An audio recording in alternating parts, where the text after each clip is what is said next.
Vətən saldığı torpaq. Ey Azərbaycanım, ana vətənim, yanıb küldən doğuldun, olsun parlaq millətinin sabahı gələcəyi. Uğrunda şəhid oldu oğulların, sızlattılar, inlətdilər qəlbini. Fəqət sən sınmadın, ayaqda qaldın, zirvələrdən mat qoydun rəqibləri.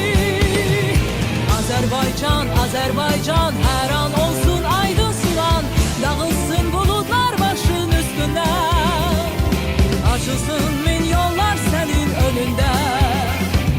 Doğma yurdum Azərbaycan, sən çiçəklən, ucal hər an, qeyrətli oğullar, qeyrətli qızlar, hər kürsüdən düşmənləri susturar.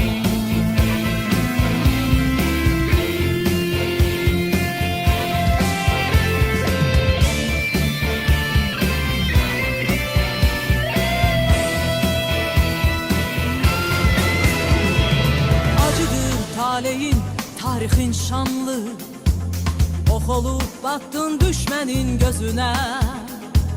Hər zaman oldun sən başı bəlalı, sonda zəfər çalıb dedin sözünü. Bir gözün ağladı, bir gözün güldü, dərdini, qəmini içində boğdun. Sükut etdin, sonra dindin, nə dindin, dünyaya səs saldın, meydan oxudun.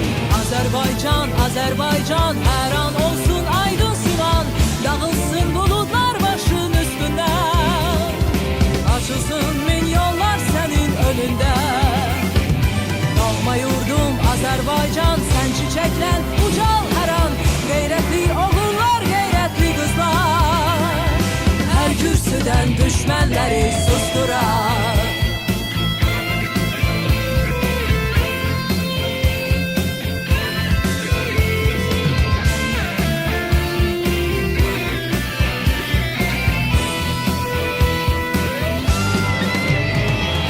Azərbaycan, Azərbaycan, hər an olsun aydın sulan, dağılsın buludlar başın üstündən, açılsın min yollar sənin önündə.